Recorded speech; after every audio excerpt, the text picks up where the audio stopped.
Well, thank you very much. It's an honor to be here. What a great place. What a great place, but more importantly, what great people. I want to thank His Royal Highness, the Crown Prince, for that incredible introduction. He's an incredible man. Known him a long time now.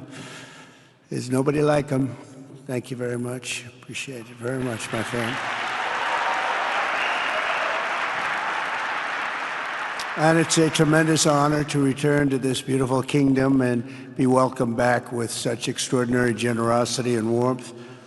I've never forgotten the exceptional hospitality showed to us by King Solomon, who's just, we talk about a great man. That is a great man. That is a great man, a great family.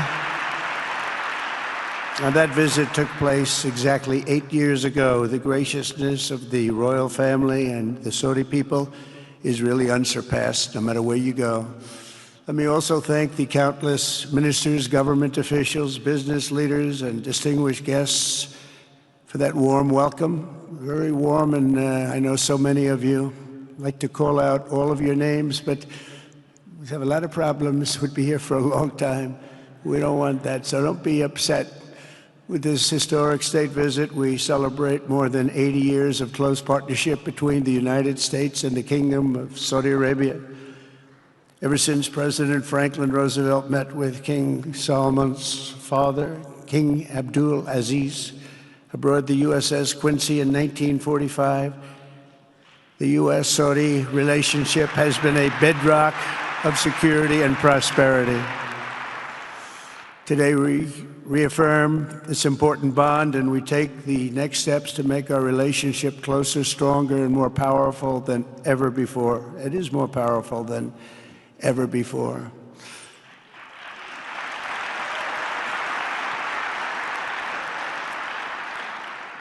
And by the way, it will remain that way. We don't go in and out like other people. It will remain that way.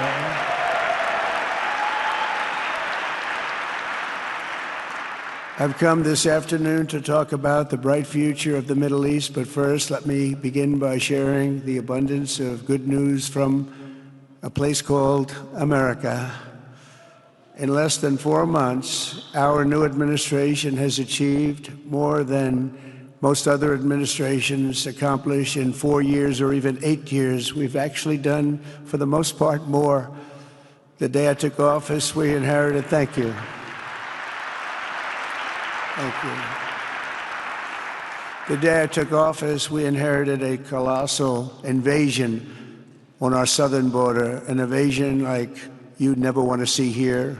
Nobody should ever want to see it. But within weeks, we slashed illegal border crossings to an all-time low, down 99.999%. That's good, even for this great gentleman standing right in front of me. That's a good number. We had hundreds of thousands of people. They came in at the same time last year, and last month we had, in this massive border, 3 people that got in. That's quite a difference, and we have no choice but to get a lot of the people that came in because they were not the best people. They were, in many cases, very bad people. We're getting them out. We're getting them out very fast. We're bringing them back to where they came from. We have no choice. After years of military recruiting shortfalls, enlistments in the U.S. Armed Forces are now the highest in 30 years because there is such an incredible spirit in the United States of America. We have tremendous spirit again. Just about a year ago, it was a big story, front page on every paper all over the world, that nobody wanted to enlist in our military, meaning we were way under enlisted. And just last week it came out that we had the strongest enlistment. They say 30 years, but probably it's maybe ever. They don't go back that far. It's the best, and that includes police officers, firemen, everything else. Is a great spirit in the United States right now. A brand new poll from Rasmussen just showed that the number of Americans who believe the nation is on the right track, they have a right track, wrong track, is now the highest in over 20 years.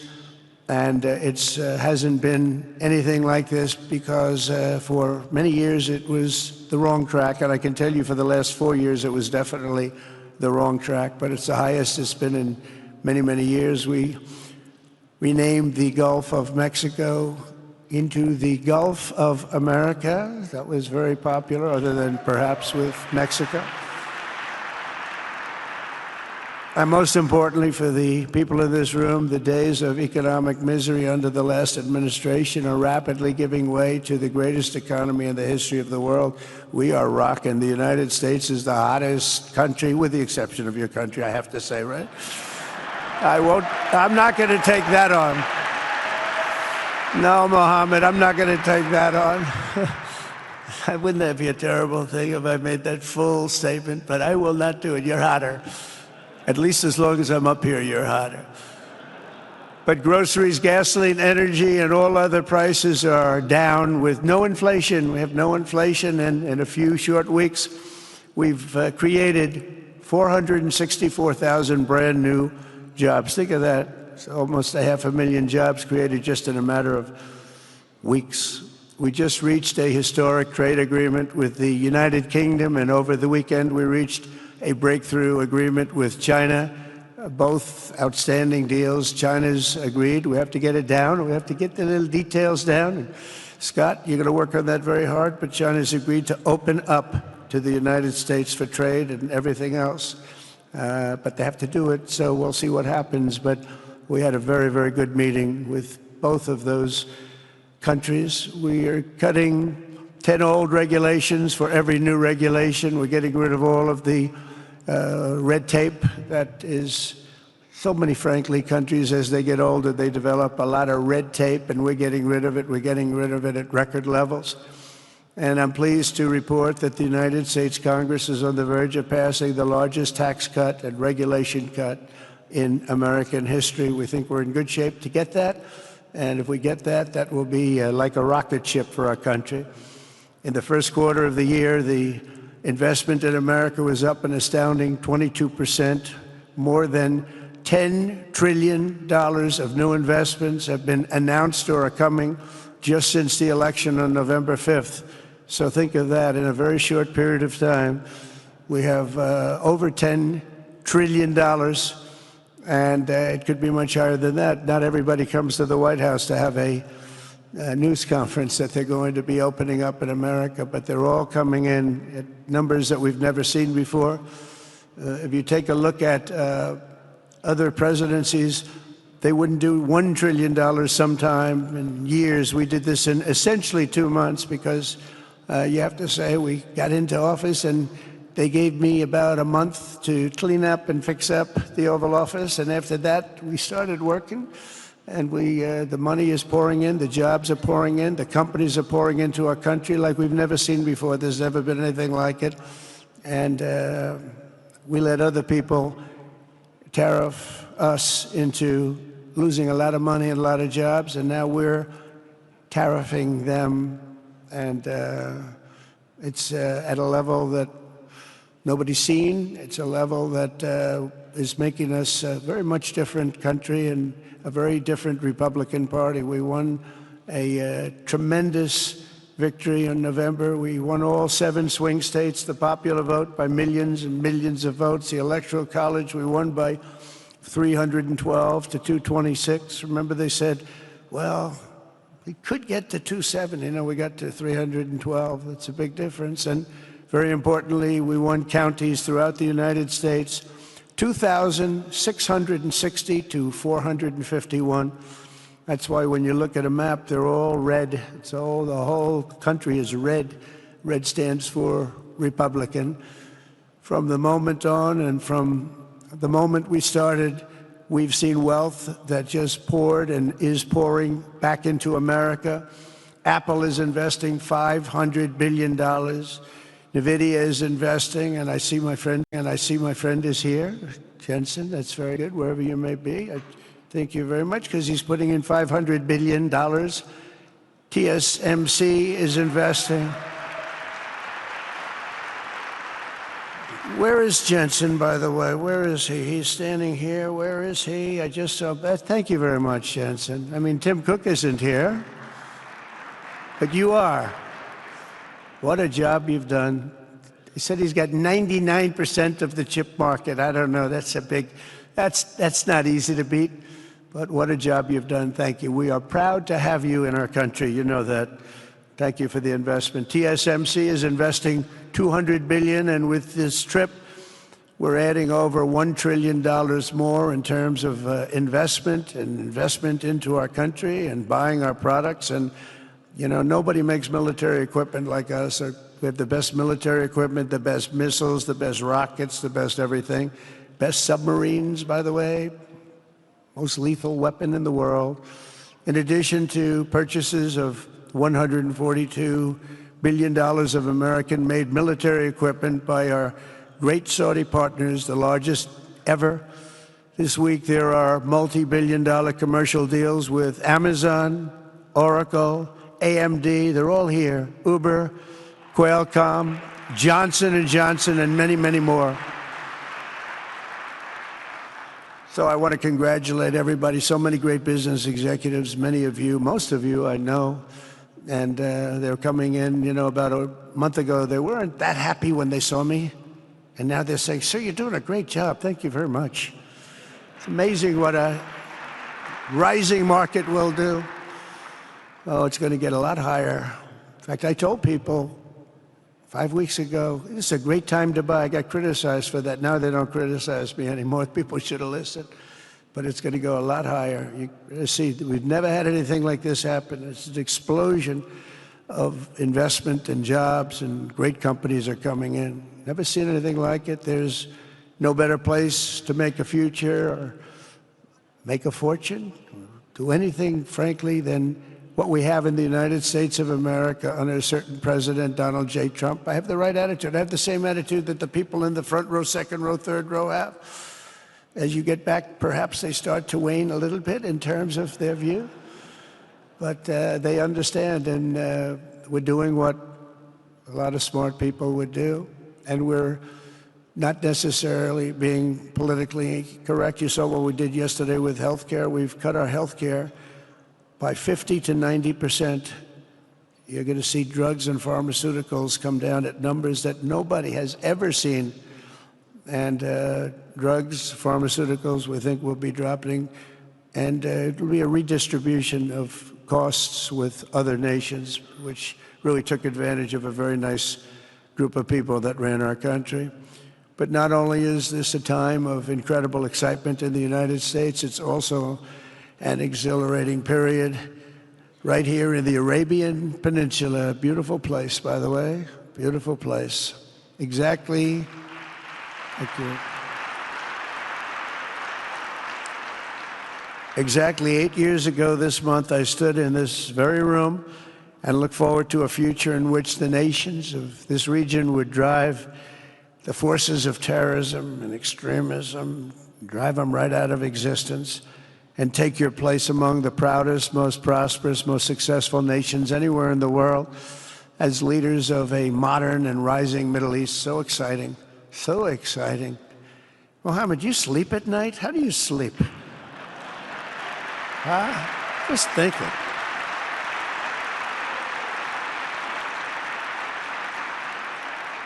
What a job. He tosses and turns like some of us.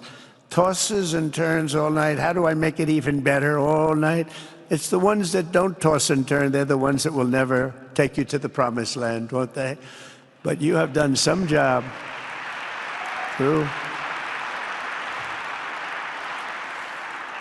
But critics doubted that it was possible what you've done. But over the past 8 years, Saudi Arabia has proved the critics totally wrong.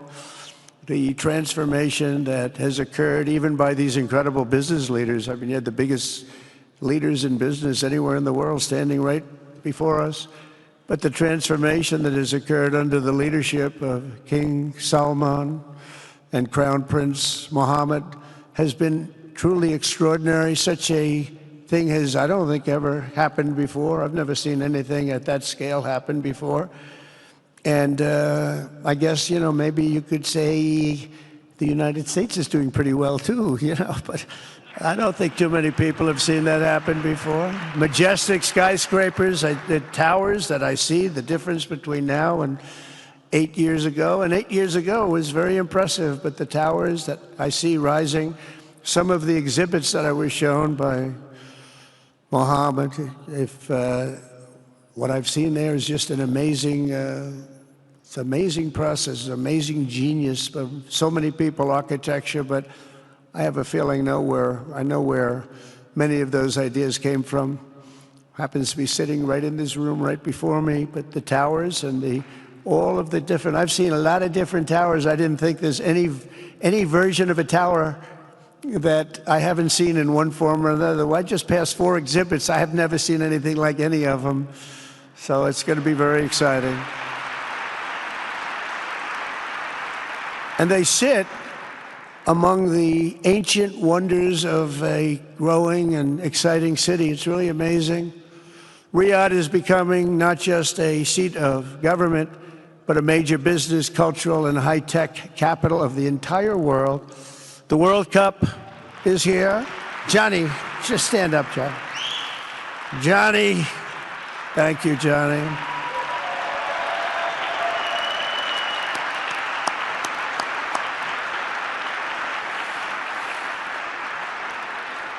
Great job, Johnny, great job. But the World Cup and the World Expo will soon be coming here, just like the World Cup is coming to the United States. It's going to be really exciting next year. The engines of Formula One racing now roar through the streets of Jeddah in a historic milestone. Other industries recently surpassed oil.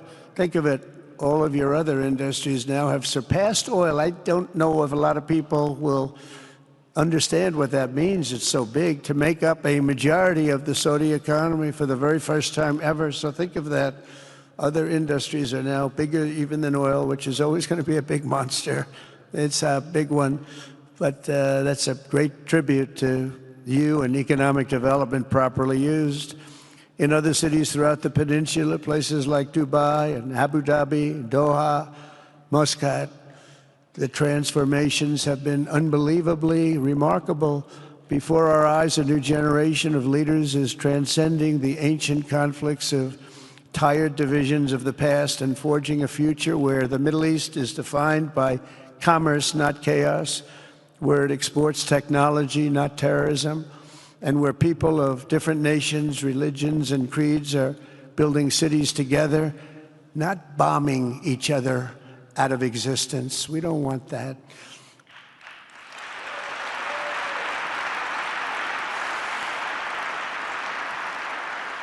And it's crucial for the wider world to note this great transformation has not come from Western interventionists or flying people in beautiful planes giving you lectures on how to live and how to govern your own affairs. No, the gleaming marvels of Riyadh and Abu Dhabi were not created by the so-called nation builders, neocons, or liberal nonprofits like those who spent trillions and trillions of dollars failing to develop Kabul, Baghdad, so many other cities. Instead, the birth of a modern Middle East has been brought by the people of the region themselves, the people that are right here, the people that have lived here all their lives, developing your own sovereign countries, pursuing your own unique visions and charting your own destinies in your own way. It's really incredible what you've done.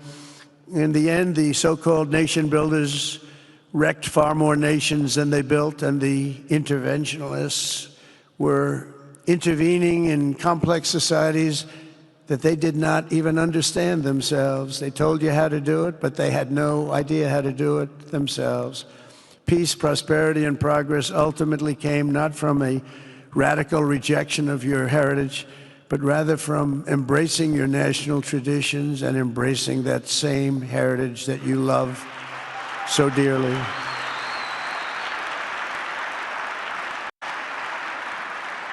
And it's something only you could do.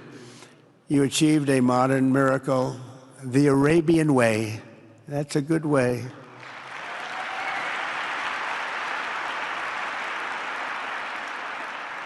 Today, the Gulf nations have shown this entire region a path towards safe and orderly societies with improving quality of life, flourishing economic growth, expanding personal freedoms, and increasing responsibilities on the world stage.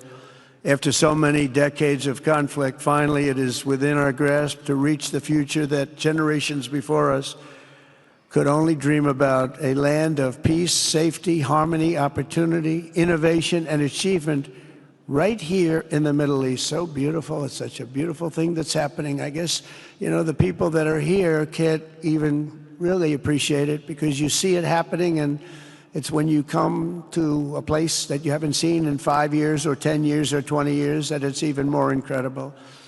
When I left office just over 4 years ago, that future seemed almost impossible, what you've done.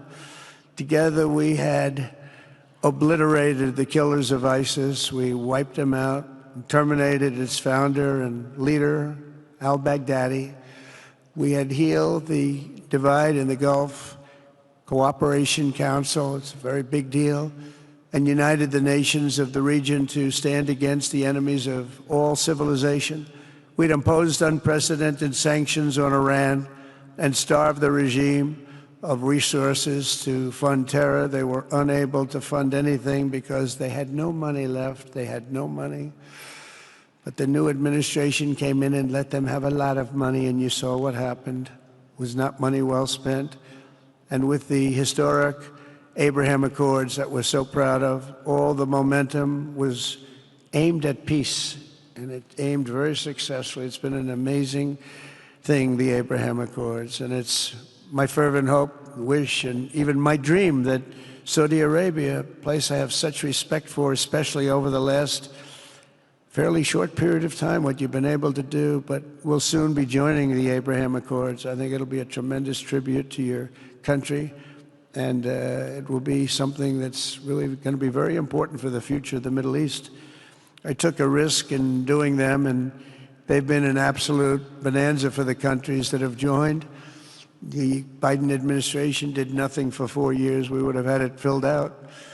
But it will be a special day in the Middle East with the whole world watching when Saudi Arabia joins us, and you'll be greatly honoring me, and you'll be greatly honoring all of those people that have fought so hard for the Middle East, and I really think it's going to be something special, but you'll do it in your own time, and that's what I want, and that's what you want, and that's the way it's going to be. When I left office, the only thing still standing between this region and its unbelievable potential was a small group of rogue actors and violent thugs seeking constantly to drag the Middle East backward and into havoc, mayhem, and indeed into war.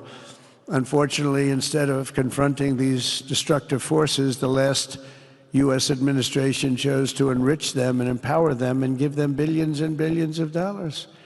The Biden administration, the worst administration in the history of our country, by the way, spurned our most trusted and long-standing Gulf partners, and I can say partners worldwide, one of our great, great partners, no matter who we look to, and we have great partners in the world, but we have none stronger and nobody like the gentleman that's right before me. He's your greatest representative, greatest representative.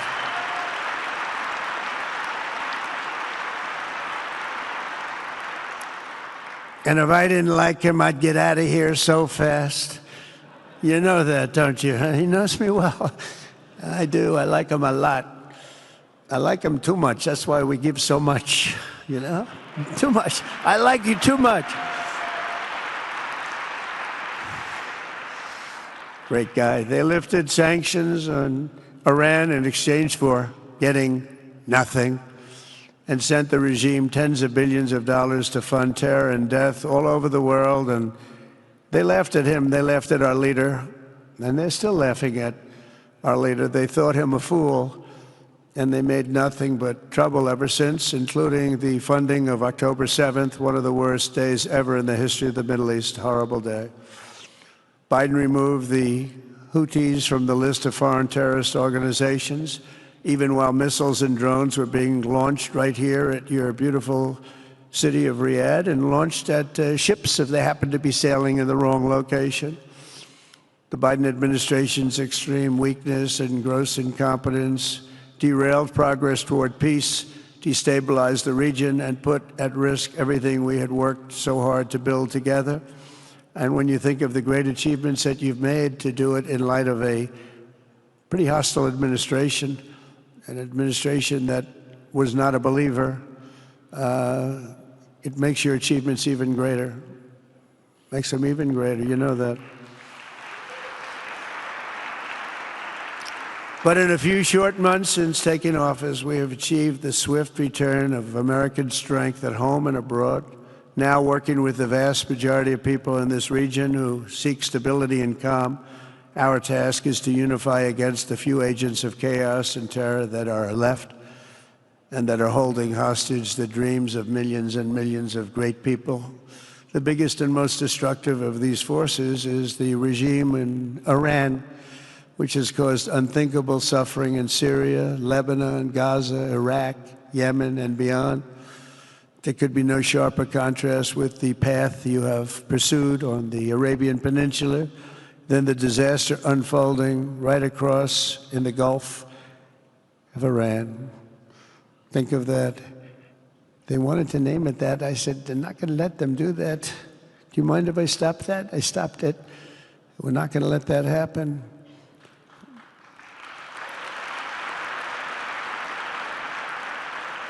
While you have been constructing the world's tallest skyscrapers in Jeddah and Dubai, Tehran's 1979 landmarks are collapsing into rubble and dust. They had it going for a little while under a much different system, but those buildings are largely falling apart, falling down, while you're building some of the world's biggest and most incredible infrastructure projects.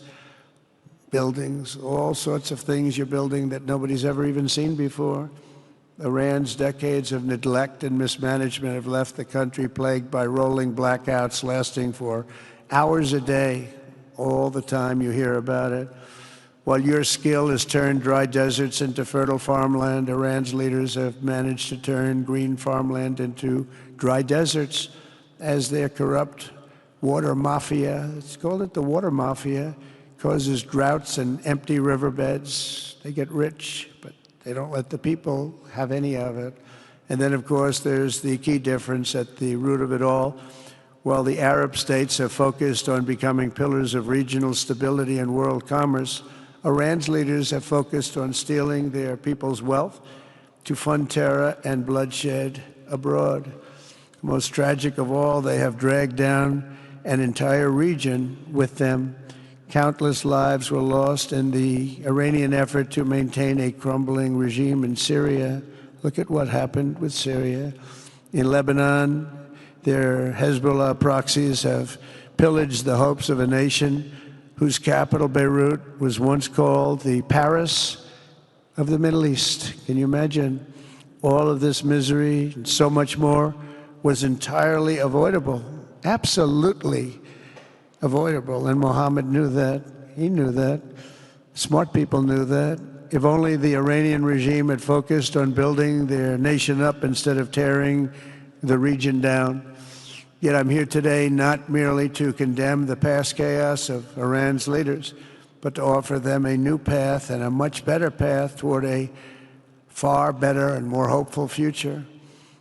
As I've shown repeatedly, I am willing to end past conflicts and forge new partnerships for a better and more stable world, even if I be very profound, which obviously they are in the case of Iran.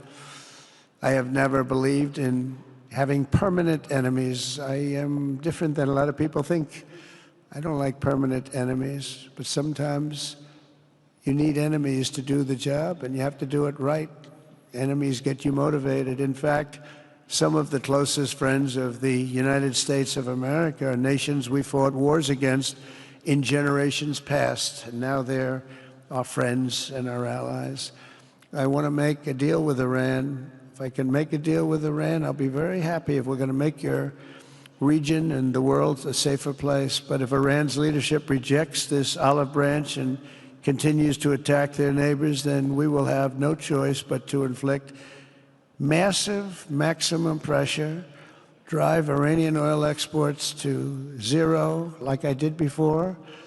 If you know that, they were a virtually bankrupt country because of what I did. They had no money for terror. They had no money for Hamas or Hezbollah, and take all action required to stop the regime from ever having a nuclear weapon. Iran will never have a nuclear weapon.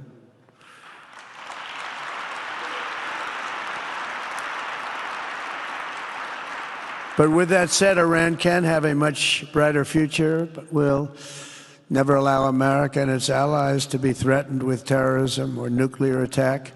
The choice is theirs to make. We really want them to be a successful country. We want them to be a wonderful, safe, great country, but they cannot have a nuclear weapon. This is an offer that will not last forever. The time is right now for them to choose. Right now, we don't have a lot of time to wait. Things are happening at a very fast pace. They're happening right here. They're happening at a very fast pace. So they have to make their move right now, one way or the other. Make your move. As I said in my inaugural address, my greatest hope is to be a peacemaker and to be a unifier. I don't like war. We have the greatest military, by the way, in the history of the world. You know, I rebuilt our military in my first 4 years and rebuilt it into the most powerful military there is. And you saw that when I knocked out ISIS in 3 weeks. People said it would take 4 years, 5 years. I did it. We did it in 3 weeks. Just days ago, my administration successfully brokered a historic ceasefire to stop the escalating violence between India and Pakistan. And I used trade to a large extent to do it. I said, fellas, come on, let's make a deal. Let's do some trading. Let's not trade nuclear missiles. Let's trade the things that you make so beautifully. And they both have very powerful leaders, very strong leaders, good leaders, smart leaders. And it all stopped. Hopefully it'll remain that way, but it all stopped. I was very proud of Marco Rubio and all of the people that worked so hard. Marco, stand up. What a great job you did on that. Thank you, J.D. Vance, Marco. The whole group worked with you, but it was a great job. And I think they're actually getting along. Maybe we can even get them together a little bit, Marco, where they go out and have a nice dinner together. Wouldn't that be nice? But we've come a long way, and it could be, you know, millions of people could have died from that conflict that started off small and was getting bigger and bigger and bigger by the day. I've also been working relentlessly to end the terrible bloodshed between Russia and Ukraine, and very importantly, talks are being held in Turkey later this week, probably on Thursday, and they could produce some pretty good results. Our people are going to be going there. Marco's going to be going there. Others are going to be going, and we'll see if we can get it done. 5,000 people, young people for the most part, soldiers from Ukraine, soldiers from Russia. They're not from here and they're not from the United States, but they're souls. They're souls. I think usually, mostly, they're young, beautiful souls that left their parents waving goodbye, left their brothers and sisters. Goodbye, I'll see you soon. And they got blown to pieces. 5,000 on average a week are dying. And people are dying elsewhere in the region, but tremendous numbers like we haven't seen since World War II are dying. And I want to stop it. I want to stop it. It's a horrible war. Would have never happened if I were president. That's a war that would have never happened. October 7th would have never happened if I were president, because Iran had no money to pay Hamas or anybody else. They had no money. They were not looking to take care of them. They had to take care of themselves. They had no money. We stopped their oil effectively with the embargoes and sanctions. But let me take this opportunity to thank the Kingdom of Saudi Arabia for the constructive role that you've played in facilitating the Ukraine talks. And it really is, you've been amazing. You've made everything available to us. Thank you very much. Thank you. And if we get that settled, we'll pay a special tribute to what you've done. You really did lay a great groundwork. Thank you very much. Appreciate it. The West should not be dragging itself backward into another endless war in Europe, yet another endless war. We should stop the killing and work together to address the biggest long-term threats as one unbeatable team. Think of us as an unbeatable team. I mean, when you look at what you've done here, that's much more difficult than stopping stupidity. Think of it. It's stupidity. What you've done is much more difficult, and you did it better than anybody else has ever done it. As President of the United States, my preference will always be for peace and partnership whenever those outcomes can be achieved. Always. It's always going to be that way. Only a fool would think otherwise. In recent years, far too many American presidents have been afflicted with the notion that it's our job to look into the souls of foreign leaders and use U.S. policy to dispense justice for their sins. They loved using our very powerful military, and now it's really the most powerful it's ever been. We just are getting a budget approved, $1 trillion, highest budget we've ever had in history for military, $1 trillion. And we're getting the greatest missiles, the greatest weapons. And, you know, I hate to do it, but you have to do it because we believe in peace through strength. You have to have the strength, otherwise bad things could happen. But hopefully we'll never have to use any of those weapons. Seems to be an awfully big waste of money if you're never going to use them, but hopefully we'll never have to use them because the destructive power of some of those weapons are like nobody's seen before. I believe it is God's job to sit in judgment, my job to defend America, and to promote the fundamental interest of stability, prosperity, and peace. That's what I really want to do. I will never hesitate to wield American power if it's necessary to defend the United States or to help defend our allies.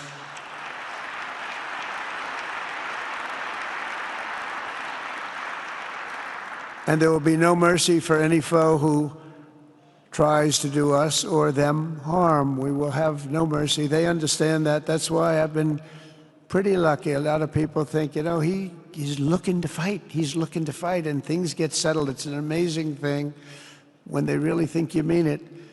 But we do. We have the greatest military, the strongest military, stronger than any. Nobody's even close. We have the best weapons in the world. But we don't want to use them. If you threaten America or our partners, however, then you'll be faced with overwhelming strength and devastating force. We have things that you don't even know about, you don't hear about, and if you did, you'd say, wow. In recent weeks, following repeated attacks on American ships and freedom of navigation in the Red Sea, the United States military launched more than 1,100 strikes on the Houthis in Yemen. As a result, the Houthis agreed to stop. They said, we don't want this anymore. It's the first time you've heard that from them, too. They're tough. They're fighters. But just days ago, we were asked to cease targeting commercial. They were not going to be targeting commercial ships in any way, shape, or form, or anything American. And they were very happy that we stopped. But we had 52 days of thunder and lightning. Had 52 days of thunder and lightning like they've never seen before. This was a swift, ferocious, decisive, and extremely successful use of military force. Not that we wanted to do it, but they were shooting down ships. They were shooting at you. They were shooting at Saudi Arabia. We don't want them shooting at Saudi Arabia, if that's okay. So we hit them hard. We got what we came for, and then we got out. Since January 20th, the U.S. military has terminated 83 terrorist leaders operating across Iraq, Syria, and Somalia, including ISIS's #2 global leader. You read about that just recently. With the help of Pakistan, we apprehended the ISIS terrorists responsible for the attack on 13 American service members at Abbey Gate, that horrible, horrible disaster. During this Afghanistan withdrawal, you know, that's another thing that we don't even think about so much anymore. 13 died, but 42 were horribly wounded. but hundreds of people died overall, because I count the people on the other side. Hundreds of people just grossly incompetent. It's probably why Putin decided to go into Ukraine, something he never would have done if I were president. But we wouldn't have had the problems of October 7th if I were president. We wouldn't have had Ukraine, Russia if I were president. We wouldn't have had Abbeygate, because there wouldn't have been any reason we were getting out, but we were getting out with dignity and with strength and power. But the way they got out was not good. I think it was the most embarrassing moment in the history of our country. And we've been working tirelessly to bring back all hostages held by Hamas. We brought back a lot already, but we're bringing back more. This weekend, we successfully negotiated the release of the last American hostage, Edan Alexander. Just came out a few hours ago, and we continue to work to get that war ended as quickly as possible. It's a horrible thing that's taking place. All civilized people must condemn the October 7th atrocities against Israel, which would never have happened again if you had probably a different president, but definitely if you had me as president. The people of Gaza deserve a much better future, but that will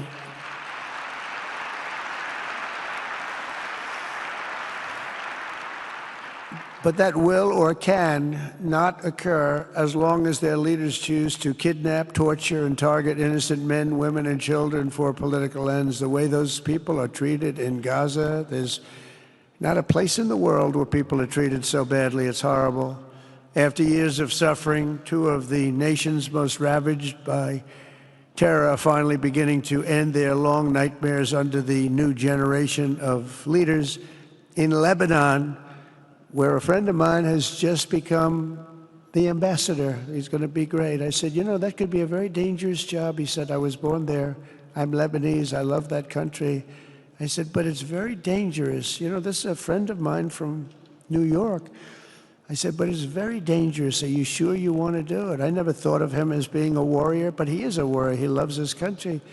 He said, if I'm injured or die, I'm dying for a country that I love. He grew up there. It's horrible what's happened in Lebanon, but you have a great ambassador, I can tell you that. In Lebanon, which has been endlessly victimized by Hezbollah and their sponsor, Iran, a new president and prime minister have brought the first real chance in decades for a more productive partnership with the United States, and we're going to work with their new ambassador and everybody else, Marco, and we're going to see if we can really help them out and let them get over that very high grid that they're going to have to get over. My administration stands ready to help Lebanon create a future of economic development and peace with its neighbors. They have tremendous people in Lebanon, doctors, lawyers, great professional people. I hear it so many times. Likewise, in Syria, which has seen so much misery and death, there is a new government that will hopefully succeed in stabilizing the country and keeping peace. That's what we want to see in Syria. They've had their share of travesty, war, killing, many years. That's why my administration has already taken the first steps toward restoring normal relations between the United States and Syria for the first time in more than a decade. And I'm very pleased to announce that Secretary Marco Rubio will be meeting with the new Syrian foreign minister in Turkey later this week. And very importantly, after discussing the situation in Syria with the Crown Prince, your Crown Prince,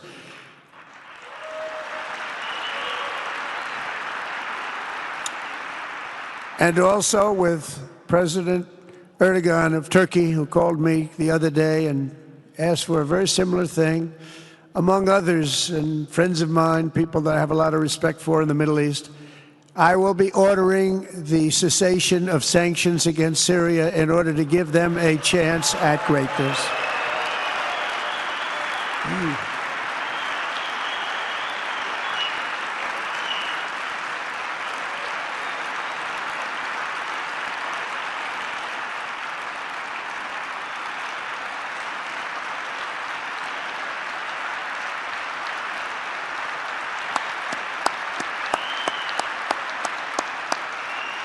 Oh,